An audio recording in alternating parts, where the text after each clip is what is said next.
विपक्ष तो इतना बड़ा झूठा है और झूठा का सरदार है यार। जनता ने उनके कार्यालय में जाकर अपना आईना दिखाने का काम किया, खटाखट और फटाफट नोट खोज रहा था। दलितों को कांग्रेसियों ने दबाने का काम किया, आरजेडी ने दबाने का काम किया, यूज एंड थ्रो। कांग्रेसियों ने दलितों को जो जिस तरह से जूते के नीचे कुचलने का काम किया है, गरीबी के नाम पर नेतागिरी किया, लेकिन गरीबी दूर नहीं किया। ये थे कांग्रेसी। विपक्ष पगला गया है, विपक्ष को कुछ नहीं है, धोखेबाज लोग हैं और गुंडों के सरदार हैं। यार झारखंड देख रहे हैं आप, मैं हूं आपके साथ सदन सिंह।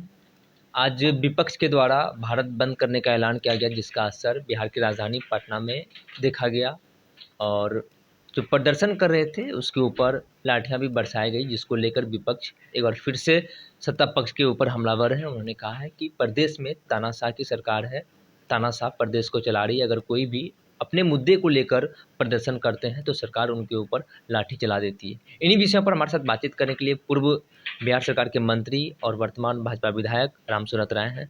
आप लोगों के ऊपर जो जिस तरीके से आज प्रदर्शन हुआ, आप लोगों के ऊपर विपक्ष कह रही है कि आप लोग तानाशाह हैं, तानाशाह सरकार चला रही है बिहार में।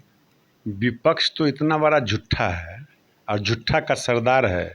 चुनाव में कहा कि सभी के खाते में 8500 रुपये हर महीने खटाखट जाएगा और उन्होंने वोट लिया और जनता ने उनके कार्यालय में जाकर अपना आईना दिखाने का काम किया, खटाखट और फटाफट नोट खोज रहा था। मैं कहता हूं और हमारे नेता देश के यशस्वी प्रधानमंत्री जी ने कहा है कि जब तक एनडीए की सरकार है, जब तक नरेंद्र मोदी है, जब तक भाजपा है, संविधान पर किसी भी तरह का कोई खतरा नहीं है। बाबा साहब ने जो अधिकार दिया है दलितों को, वंचितों को, वैसे अधिकारों को समाप्त करने वाला इस धरती पर कोई पैदा नहीं हुआ है। मैं कहना चाहता हूं अपने महादलित परिवार के लोगों से, दलित परिवार के लोगों से, आप गुमराह मत होइए। आपके कोई अधिकार को छीनने वाला नहीं है। जब तक नरेंद्र मोदी है आपका अधिकार सुरक्षित है। लेकिन लोग प्रदर्शन कर रहे थे, विपक्ष हमलावर है। विपक्ष का कहना है कि लोग अपने मूलभूत समस्याएं जो उनकी होती है, अपने मुद्दा को लेकर वो सड़क पर उतरते हैं, सरकार पूरा नहीं कर पाती है, लेकिन उनके ऊपर लाठियां बरसा दी जाती है। क्यों लाठियां बरसाई जाती है? जब तक आप कंट्रोल नहीं करेंगे तो ये भीड़ अनियंत्रित हो जाएगी और समस्याएं बढ़ जाती हैं। आप गलत तरीके से अगर प्रदर्शन करेंगे, गलत मांगे रखेंगे, गलत नाराबाजी करेंगे तो कोई भी सरकार हो और कोई भी विपक्ष हो, जब वही विपक्षी जब सरकार में रहता है तो वही कार्रवाई करती है। तो मैं उन गरीब गुरबों, दलित, शोषित, वंचितों के लोगों को कहना चाहूँगा कि आप शांतिपूर्ण रहें। आपके अधिकार का रक्षा करने वाला कोई व्यक्ति है, इसका नाम नरेंद्र मोदी है। बाकी जो गठबंधन, ईडी गठबंधन वाले लोग हैं, घटिया गठबंधन, ठगबंधन वाले लोग हैं, जो आपको हमेशा ठगते हैं, छलते हैं और अभी चुनाव के कारण आपको मुद्दा बनाना चाहते हैं। दूसरा कोई मुद्दा नहीं है।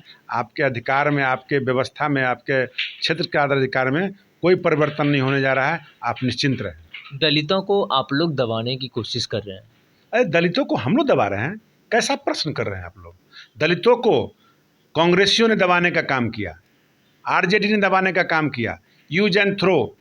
लेकिन भारतीय जनता पार्टी की जब सरकार बनी, एनडीए की जब सरकार बनी, हर जगह, हर क्षेत्र में सम्मान देने का काम अगर किसी ने किया है तो वो सरकार एनडीए की सरकार है और नरेंद्र मोदी जी की सरकार है। बाबा साहब भीमराव अम्बेडकर को सम्मान देने वाला, देश के अंदर हो चाहे विदेश के अंदर हो, किसने दिया है? इतने वर्षों के अंदर कांग्रेसियों ने दलितों को जो जिस तरह से जूते के नीचे कुचलने का काम किया है, वो दलित अपने उन पूर्वजों से पूछे कि उनके चेहरे पर खुशी नहीं आया, रौनक नहीं लौटा। लेकिन आज गरीब के घर में भोजन मिल रहा है, गरीब के घर में बिजली मिल रहा है, गरीब के घर में शौचालय मिल रहा है, गरीब के घर में इलाज हो रहा है। ये किसने दिया है? क्या कांग्रेसी बता दे? ये व्यवस्था मैंने गरीबों के लिए बनाया था।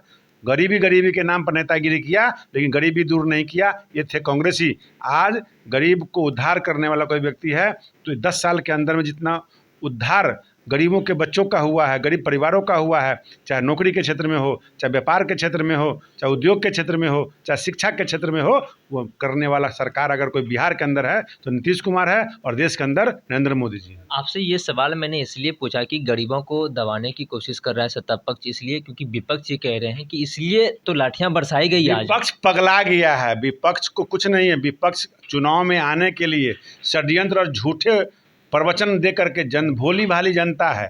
ये हमारे दलित समाज के लोग, आदिवासी समाज के लोग, मुस्लिम समाज के लोग जो अभी भी शिक्षा से और शहर के वातावरण से वंचित हैं, वैसे लोगों को गुमराह करके आपके सामने तो उदाहरण दिया मैंने। जी। खटाखट फटाफट कहाँ गया, खटाखट फटाफट कहाँ संविधान चल रहा है, कहाँ बदलाव हो रहा है। लोगों को समझाने का काम किया कि चुनाव ही नहीं होगा। ऐसे ऐसे ढोंग परोस देते हैं, ऐसे ऐसे बवंडर फैलाते हैं। ये लोग धोखेबाज लोग हैं और गुंडों के सरदार हैं। तेजस्वी प्रसाद यादव अपने सोशल मीडिया के माध्यम से क्राइम जो प्रदेश में घटा हुआ रहता है उसको लेकर वो डेटा वाइज सीरियल करके वो प्रस्तुत करते हैं आजकल प्रदेश में। हाँ, कुछ ज़्यादा पढ़ लिख लिए प्रस्तुत करते रहते होंगे।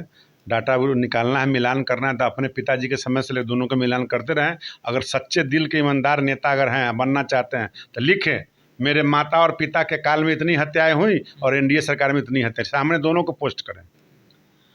आप सुन रहे थे पूर्व बिहार सरकार के मंत्री और वर्तमान में भारतीय जनता पार्टी के विधायक रामसूरत राय को। इन्होंने साफ तौर पर कहा कि लाठियां अगर बरसाई गई, प्रदर्शन उग्र हो गया था जिसको लेकर लाठियां बरसाई गई। हालांकि सरकार ये नहीं चाहती है किसी के ऊपर लाठियां बरसाए। आगे की अपडेट के लिए आप बने रहिए फर्स्ट बिहार झारखंड पर। मैं संजय सिंह, पटना। पैनोरमा ग्रुप, जो सोचता है वो करता है। ये लो मुंह मीठा करो, आज मैंने अपना जॉब छोड़ दिया, अब हम पूर्णिया वापस जाएंगे। जॉब छोड़ दिया है? मतलब ये घर कैसे चलेगा? हम करेंगे क्या? और माँ बाबूजी क्या बोलेंगे? इसलिए मैं एक और मिठाई का डब्बा लाया। अपने बिजनेस के लिए लोन अप्रूव हो गया। अरे लोन अप्रूव हो गया वो तो ठीक है, लेकिन पूर्णिया में हम रहेंगे कहाँ? अपना घर भी तो नहीं है वहाँ। इसलिए तो एक और मिठाई का डब्बा अलग से लाया हूँ। हमने पूर्णिया में घर ले लिया है, पूर्णिया के ई होम्स पैनोरमा में। पूर्णिया में पैनोरमा ग्रुप लेकर आए हैं ई होम्स पैनोरमा। बड़ा घर, आलीशान जिंदगी और अत्याधुनिक सुविधाओं के संग। अरे अरे, अब क्यों मुंह मीठा करवा रही हो? क्योंकि हम घर वापसी जो कर रहे हैं। घर वापसी की खुशी पूर्णिया में ई होम्स पैनोरमा के संग। E homes panorama, luxurious lifestyle redefined.